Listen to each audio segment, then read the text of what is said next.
So I knew I was going to be happy to have you here, Devin, but I'm like really happy. Yeah, it just feels very important, so I'm grateful.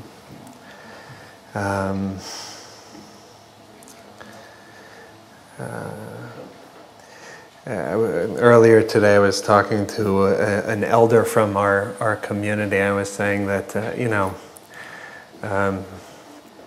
normally I'm like, teaching is not, it feels very, it just feels totally unpressured, and it's just like kind of friends sitting around talking about what's close to the heart. But on this night I said I was kind of freaked out, was the word that I used.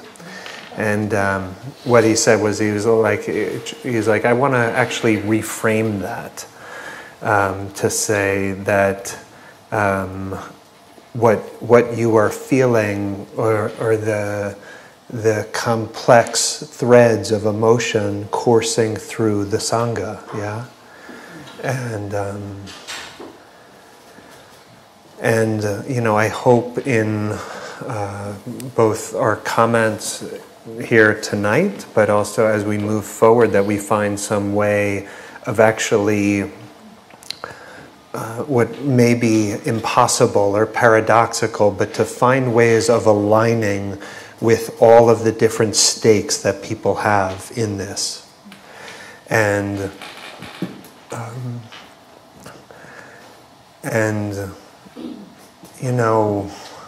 in some ways I feel very, very poorly positioned to be leading the conversation, to be a white heterosexual cisgendered male, like speaking about the question of sexual violence, right? That's actually having lived a life that would it be like this for everyone? But that for me, the actual threat of the kind of fear of sexual harm is not in the kind of ambient life that I live. Yeah. And so I have to just like acknowledge that, and I feel I've like over the last couple of years, really just my impulse, like in the Trump era, my impulse has been to just shut up, cry, and march. Yeah. But insofar as I'm one of the teachers for this group, I have to say something tonight, yeah? So just some kind of framing. We, as the teachers leadership within Against the Stream, received allegations of sexual misconduct and against Noah, who's the founder of Against the Stream, and we moved to suspend his teaching privileges during a period, while there's a period of investigation that I'll say something about. And on the one hand, I've heard from people who feel like, well, we're abandoning the kind of presumption of innocence. Yeah, Noah has denied the allegations, and to move immediately into suspending a teacher is a radical action, kind of dramatic step, and so on the one hand there is this like legal principle of the presumption of innocence, and then on the other hand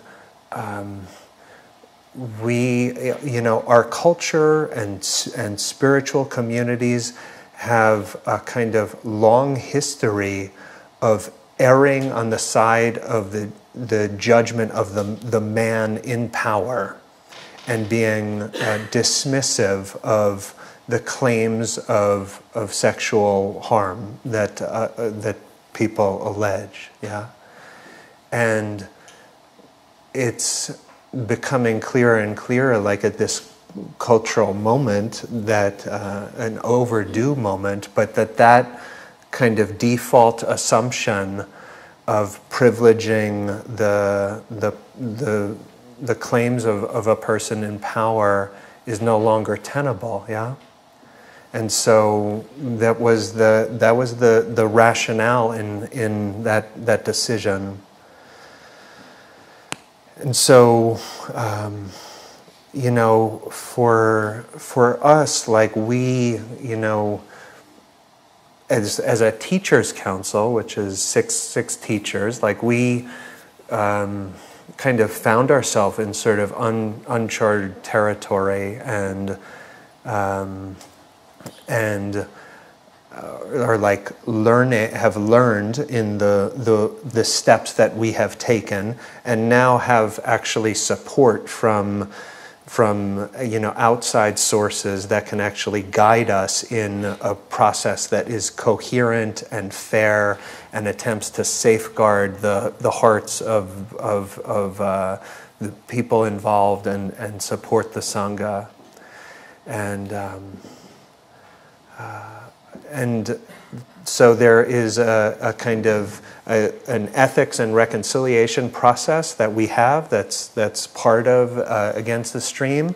That's composed of Joanna Harper, one of the teachers, and a board member, and myself, and some members of the community, including a couple lawyers, and supported by Daniel Bowling, who's been the chair of the Spirit Rock Ethics and Reconciliation Council. And so together there will be some kind of investigation of this. And while that's underway and ongoing, we're really not here to litigate the facts in question, but actually just to say, like, okay, there's a process in place. I feel like it's a trustworthy one that has integrity, that is deeply committed to the truth and honoring the complexities of all of this. And so the question then for me is like, well, what's true regardless of the outcome of the investigation? Yeah. There are some things that are true regardless of what is found, of what the facts of the matter are. Yeah. And insofar as we can learn, we can reflect and learn something, this is really important. So there's been a kind of grieving process going on in me. Not that my sense of faith in Dharma or this kind of the abiding affection I have for the Sangha has been eroded, but there is this sense of like grieving, knowing that no matter what happens, Against the Stream is changed, yeah? And it's like you get, you kind of fall in love with a community, with an ethos, with something, and then to actually feel like, okay, this is an inflection point in this community, yeah? And to actually acknowledge, okay, whatever unfolds, my heart's going to have to adjust to a different kind of reality. Yeah. So, how then do we actually transmute the pain of this into wisdom and love? That's our question. That's really our task together. And I mean that when I say together. Yeah. No doubt, as I've been alluding, there are a lot of different ways the heart orients to this, you know, and different views and, you know, different sense of what's at stake. And so I don't want to align with any single stake, you know, but to acknowledge the complexity of all of it, which means, you know, like it's the idea that some people are, whether they believe the allegations or not, that some people's sense of what practice is, or sense of even their very sense of well-being or one's sobriety, maybe, like is somehow placed at greater risk by seeing the turmoil and pain of this. Like, that's heartbreaking, yeah?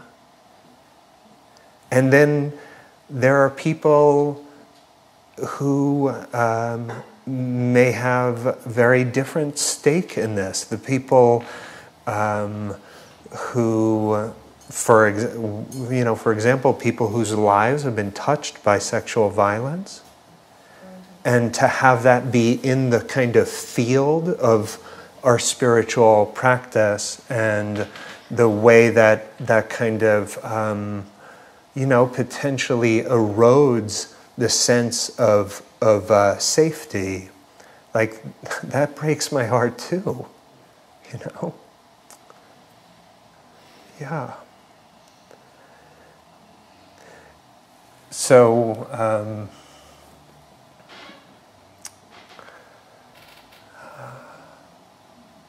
it's going to be a question of how we honor the different stakes that our heart has in this, and how we actually learn about, regardless of what unfolds with the investigation, how we actually learn about the ways that Against the Stream represents a kind of liberatory culture, and the ways in which it is unconscious and regressive and has some kind of unbalanced, unbalanced relationship with masculinity, with power, with sexuality. These are open questions for us. Yeah. Yeah. For me. I spoke about the Me Too question and movement, and I quoted this scholar, Kate Mann, who used this phrase that struck me: the banality of misogyny. You know, like just the way that. The way that it's the kind of pervasiveness of sexism, of misogyny is, it's like, so pervasive that it can be unseen in a way. And so in what ways is the ATS culture moving against that, and in what ways are we a kind of unconscious participant in that?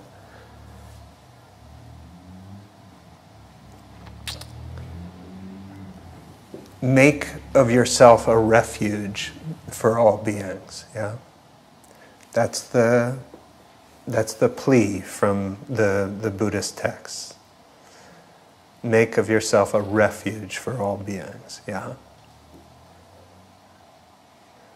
And we can ask questions, maybe hard questions, about the different levels of safety that some people feel within the community versus others. Yeah. And how our teachers and the leadership in some way wittingly or unwittingly perpetuating the creation of environments where some people feel deeply welcome and some people feel like they may not have space or safety or something. Yeah.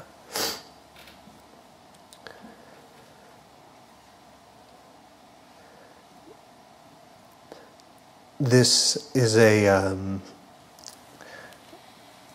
a question about sexuality, but it's about more than that too. Yeah, it's about the sanctity of all lives, and especially the lives of women and trans folk. And this is Rebecca Traister writing about these questions. None of this is simple, none of it is easy. It's increasingly difficult to parse and live through. That's precisely because what we're picking apart is not some single thread. It is the knotted weave of inequity that is the very stuff of our professional and political and social assumptions and institutions are made. Having this conversation as if it's about sex and not about equality involves trauma and pain in its own ways. Memories of the visceral fear, physical pain, emotional suffering, of non-consensual contact that many of us have experienced to one degree or another. But even with all that pain, a focus on sex also lets us off the hook, permitting us to look away from the broader horrors, whole complex systems of disempowerment and economic professional vulnerability. Understanding the moment and women's reaction to it as only about sex crimes does contribute to a regressive understanding of women as perpetually passive victims of men's animal sexuality run amok.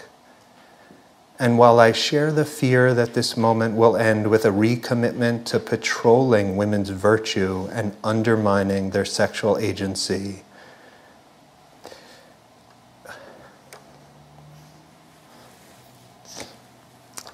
I am just as worried about what we will not do.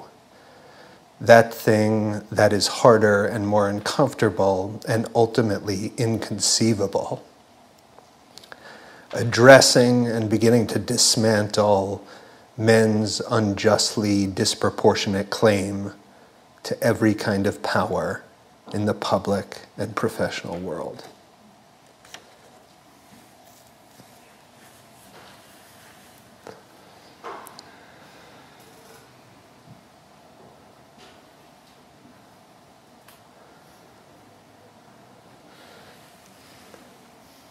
Whatever unfolds, ATS probably needs to understand itself in a new way.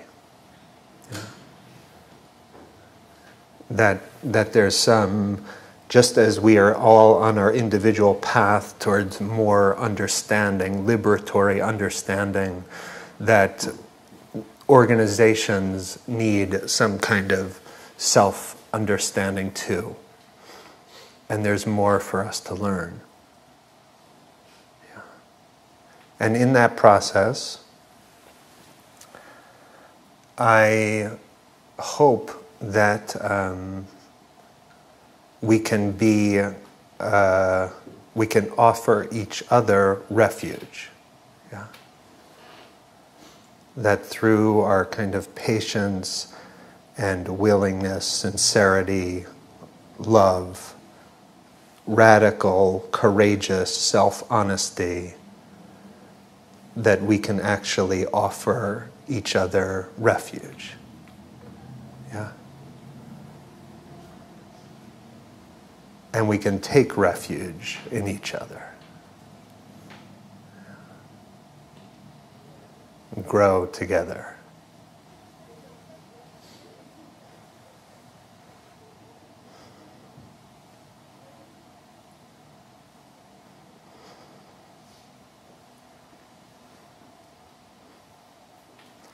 no doubt this will be, messy. Just like any personal upheaval and growth and development is messy, at the organizational level, it's messy too, yeah. And we will do our best to honor the complexities of all of it and to learn along the way and to keep our eyes on the North Star of the Dharma, namely non-harming.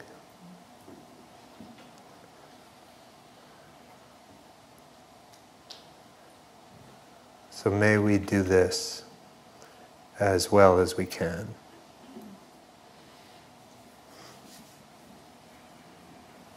Thank you. So Devin, should we open it? Yeah? Yeah, and I had the thought maybe we start with some women.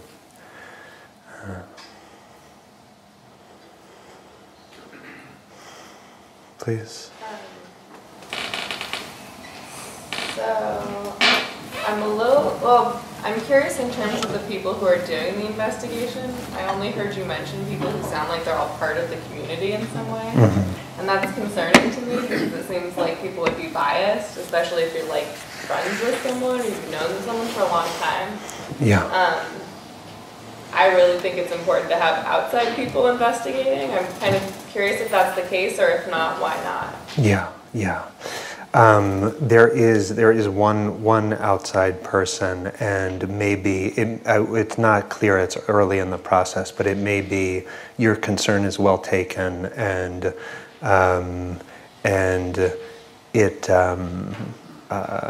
it may be that we actually do hire in somebody from the outside, but I can say really there is a deep commitment to transparency, and this is not going to be a kind of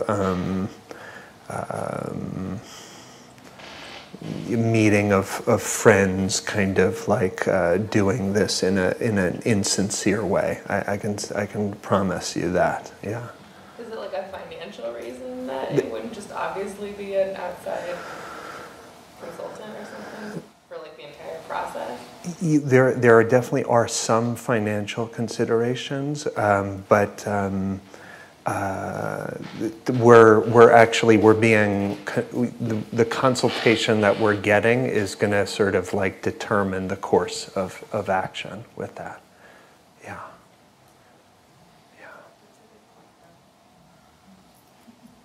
Yeah. Thank you. Yeah, Ron. So I've been watching my mind, and my practice has really shut up for me. I am a survivor of several cases of sexual violence, particularly by men that I was close to.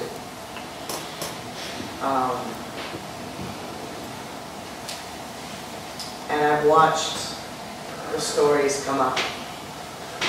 I've watched the flashbacks happen as a result. And the amount of practice that I've done with the teachers here at Against the Stream, or dedicated like that, and to trauma-informed meditation practice for people like me who have big stuff, right? I've been able to stay clear-minded through it for the first time ever. Some of you know me, you know that about October, a year and a half ago, my sister called me. She'd been assaulted, and I fell apart. And now what's different is I know that A, it's okay to fall apart sometimes. And I have more tools to stay with it, to remind myself that I really don't know all the facts. I don't know where this train is headed. And also, there are some things that we do know, and I'm glad that you brought that up. Like, we do know that we're probably all going to keep meditating, I would hope. I don't know about y'all, but I really don't want to go crazy again. And I'm fairly certain that I'm going to continue the support that I do in our refuge recovery community. And so I think that it's really important to acknowledge that FaceTime is important. I was glad to see that this meeting got called, because I'm watching things spin out all over the internet. And the problem with that is that's not a trauma-informed response. If you can't see people's faces, you don't get the benefits of mirror neurons doing what they're supposed to do to help you regulate your emotions. And so I feel like while the tensions get really high on the internet, we have to keep that in mind as well. But I've seen this community and the refuge community really show up for that. In the sense of the leadership sending people, hey, you need to FaceTime, it's cool. Getting lists of people together to respond, one of which I'm one. But yeah, it's just, it is really hard to sit with, it hurts. But in the immortal words of the guy who used to teach across the hall from me, we've been through worse. A lot of us have been through worse. And unfortunately, with trauma, singular events can make us relive that worse. But these tools are what helps us to heal that pain, so it coming up again can just give you another opportunity to heal. And that to me is, has been what's most important. It's beautiful. Thank you. Yeah.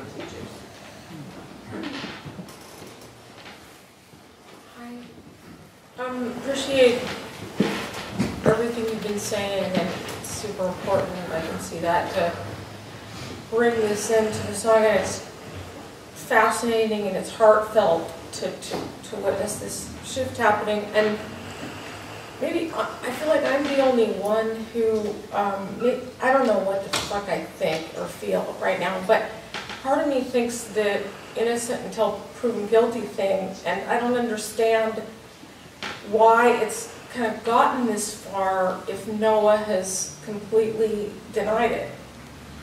So I feel like I'm missing a huge piece of this, and but at the same time I do appreciate and understand the importance of opening it up to this. But let's say that it's not true and stuff. This is a hell of a thing to be exposed to if it's a bunch of bullshit. So that's what I just wanted to say. I mean, you know. Yeah, I appreciate what you're saying, and there are risks and dukkha in every direction, you know, and we as a teaching body took a calculated risk of erring on the side of in some ways where there's no presumption of guilt either, yeah? But the action of suspending the founding teacher from the organization is a dramatic step that will have consequences for sure, in many ways, and we felt like the alternative to kind of put on hold the claim of harm and to align fully with the person in power was not tenable. And that has been the kind of historic pattern, and it just I feel like that has to change. And so some of that was our own ethical sense, and some of that is just like a kind of standard human resources HR kind of approach to this. But I get it's whatever choice we make, there's dukkha, that is suffering that's generated by it. Yeah. Please.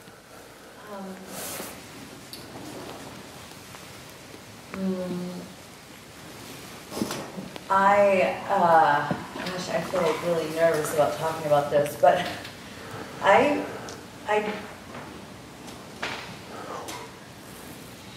probably partly because of my own background and the ways that I've harmed people in my life.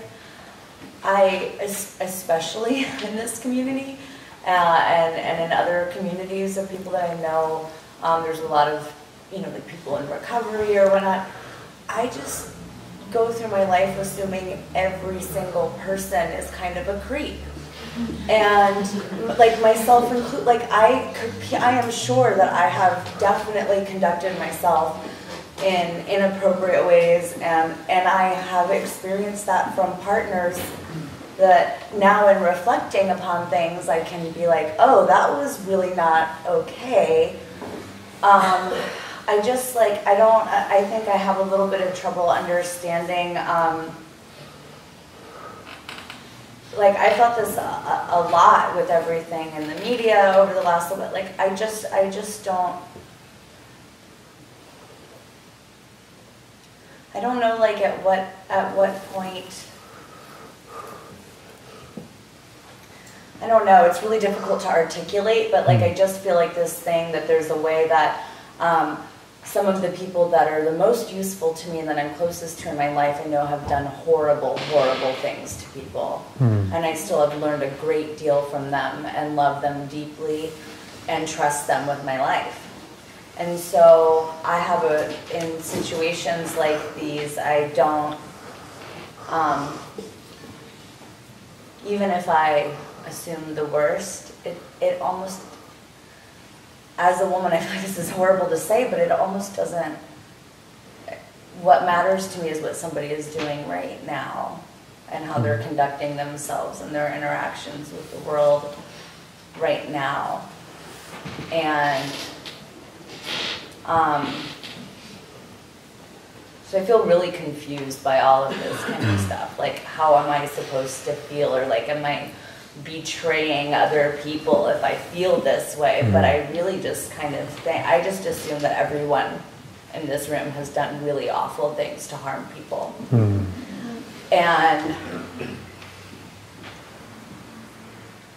yeah, I don't know what the right way to deal with that is. I guess that's up to smarter people than myself. But I just wanted to say that. Not really a question, I guess. Thank you. Yeah. Do you want to say something? Yeah.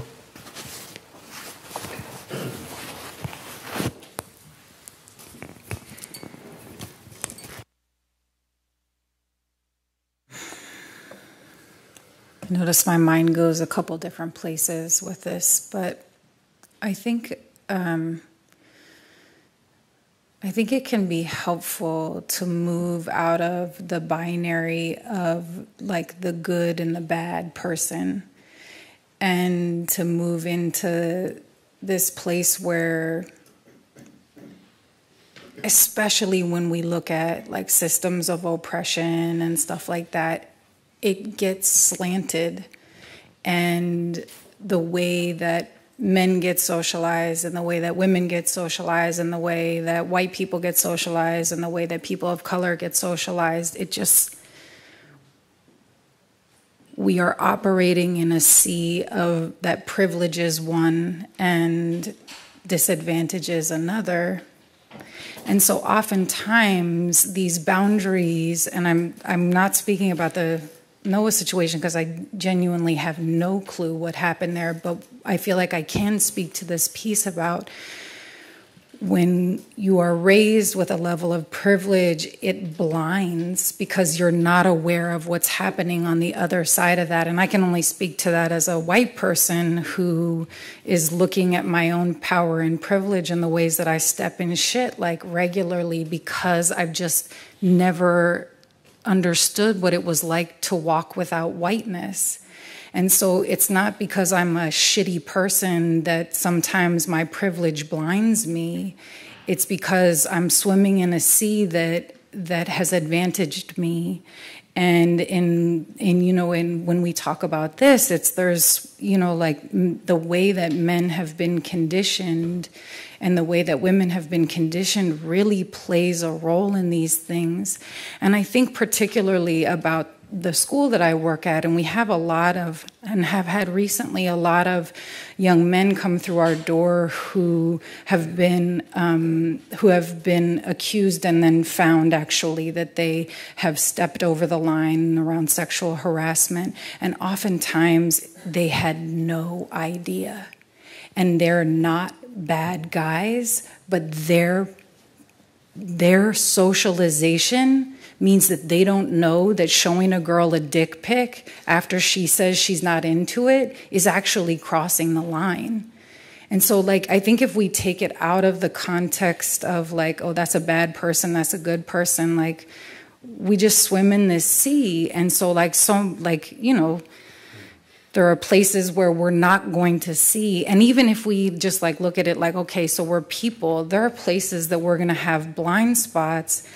But the thing for me is that place of are we going to be, how do we, recovery, I'm in recovery too, how do we then attend to where we may have created harm or use this as a learning experience of how can we then as a community open up to the fact that we are swimming in a sea that privileges some and disadvantages others. And so regardless of what has happened, this then becomes a very rich moment to attend to. Okay, so how are we participating in that in ways that we may not even be aware of? And then when we attend to it, we create safety, or it becomes safer. We become a refuge to all beings because we're committing to do the work, because I'm sure that we've all created harm, and some of the harm is a special kind of harm because of the privilege that we hold in the world. And how are we going to attend to this so that level of harm is reduced and we make ourselves a refuge? So I appreciate you bringing that, and yeah. Please.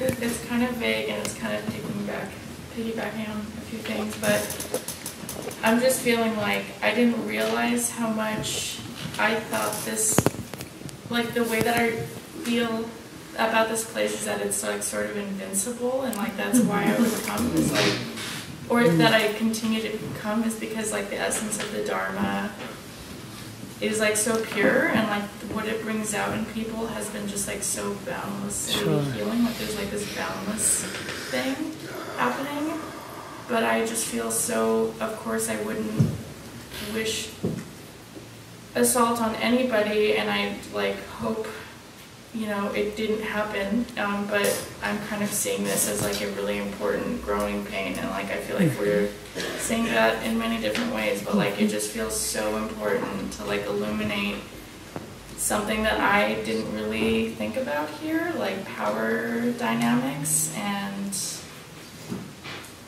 misogyny and things that I was oh, that happens out there in the world, but not at BTS, it's just not a thing. So yeah, I just feel whether or not it happened, this just feels such an important moment, and I think we'll get so much out of it. Agreed. Please. I just wanted to speak to the presumption and innocence thing, and why it's so tricky. for me. Because legally I understand why that makes sense and why we do that.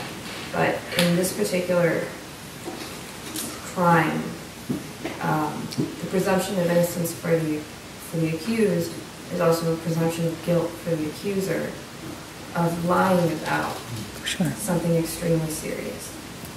And we culturally take that sort of lying about this almost as seriously as actually doing. And I think that's why so many people, myself included, don't say anything. Because the idea of being presumed guilty of doing that feels like really tough. Like it would be such a betrayal. It erodes the trust of actual survivors, and that's why it's so challenging to try to balance this, because I don't want to presume, like, just hearing the word bullshit was so like that. I don't know. Well, that was kind of, it just popped out. It makes sense. Definitely some awfulness in this. Yeah. No, I mean, like, it stung me just because I've been so worried about having that thrown at me. Sure. And it's very silencing to know that legally and culturally you're always presumed guilty of doing something that would really hurt people when you bring forth these accusations. I just wanted to add that in. Thank you.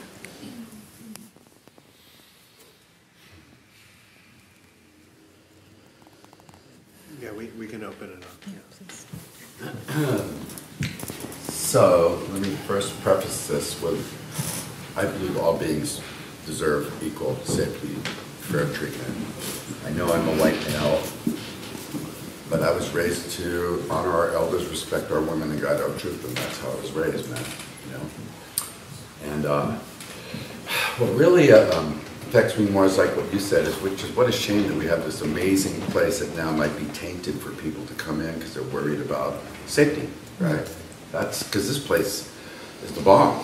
And, you know, this is where people come with trauma and they feel safe here, right? And again, to preface this, you know, I work in jails and prisons and I do trauma work with women, right? And one of my mentors told me in the beginning, never assume the safety of somebody, right? And you should always take the higher road, which is literally creating physical safety, right? And how you deal with people, you need to be meticulous in your communication, right? Period. But I also feel as a teacher, we have extra responsibility. You know? And I've been in spiritual communities where this kind of stuff happened, and it's totally fucking uncool. It's not cool at all, right? Yet, I don't know what happened.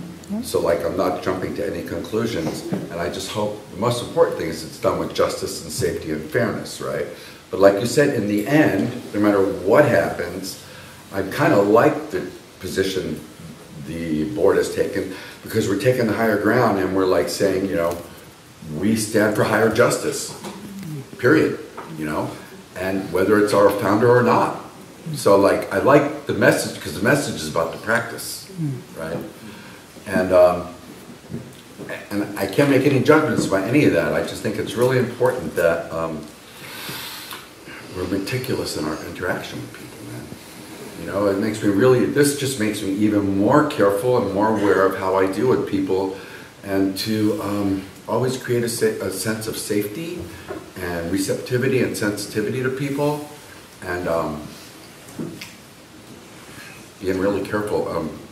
Just recently, I do some mentoring with some men, and he had a relationship and something went sour, and the same thing is happening to him, and it's terrible, and nobody's doing well from it, right?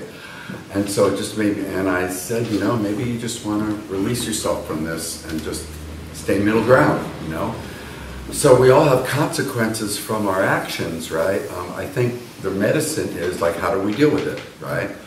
For me, it's like we just have to, there has to be crystal clear guidelines on how we behave in this kind of an environment, because everybody feels protected, or should feel protected, right? And it just makes me really aware of how I interact with people, really deeply, and I care so much, right?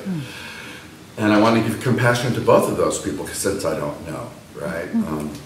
So, kind of have to wait to see how the dust settles, but I think the board's doing the right thing, actually. That's all I got.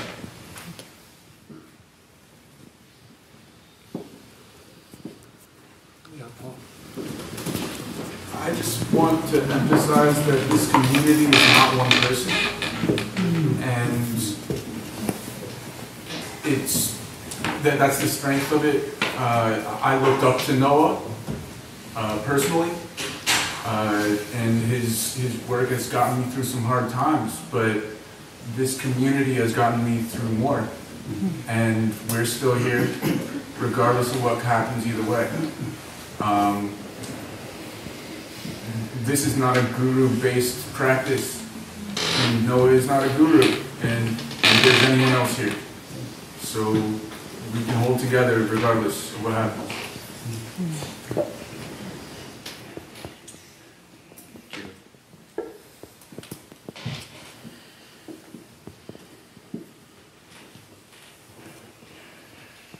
So I guess this is really where the rubber of impermanence hits the road.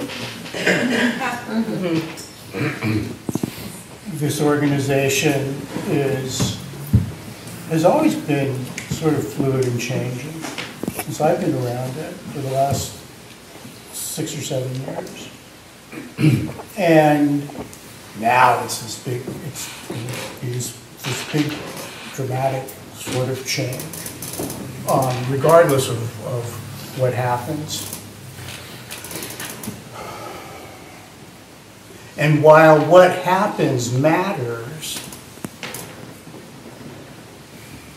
what matters more is how we treat each other while it's happening, regardless of what the outcome is. That's always the most important thing. I know that was the most important thing during my divorce.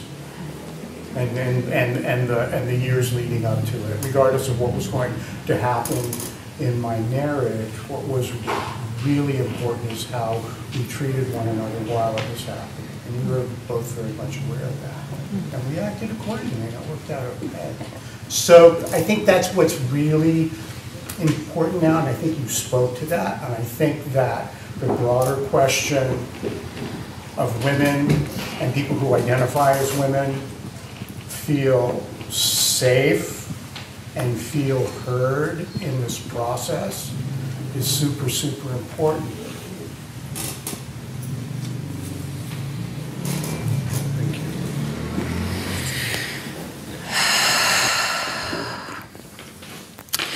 So we're gonna close this portion, and to close out, we're going to do some Metta practice that's going to move into a dedication of the merit practice.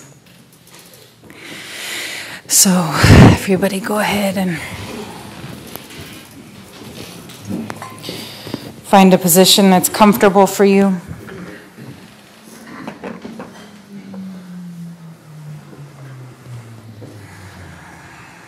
If it's helpful, you can put a hand on your heart.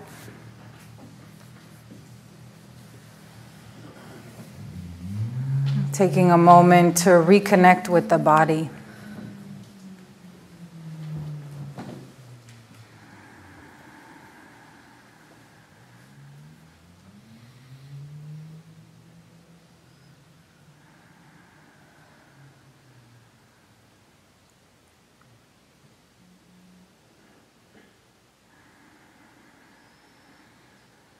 And in this metta practice, we will offer wishes. And what I'll do is I'll say the wish that we will offer, and then if you want to silently repeat it to yourself. For me, sometimes it can be helpful to visualize who it is that I'm sending my metta, my loving kindness to. So if that's helpful for you, then I want to offer that. And tonight our metta is for our sangha, which includes ourselves. Well, it's not just the wishing for others, but also those who we consider our community. And when you think of your community, maybe you think of those who you come to see on Monday nights, or those you feel close to in your life.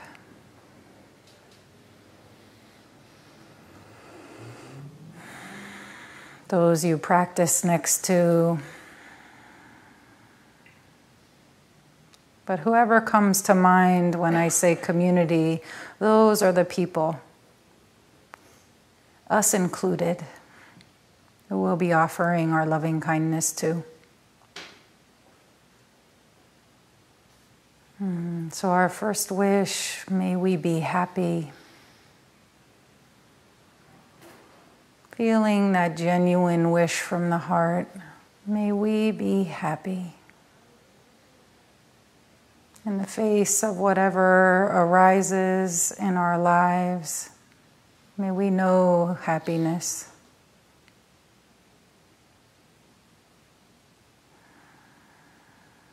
May we feel safe inside and out. May we feel safe inside of ourselves and in our world.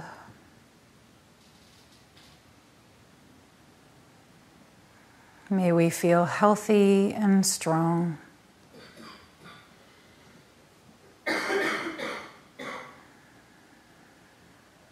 May we feel healthy and strong.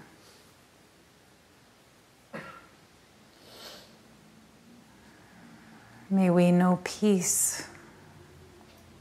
May we all know peace. May we abide in the ease of well-being.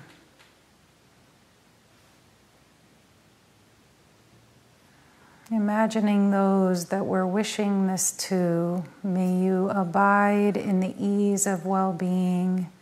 May we all abide in the ease of well-being. May we be free from suffering and pain.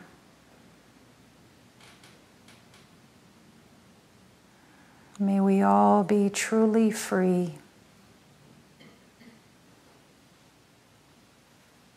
May we all be truly free.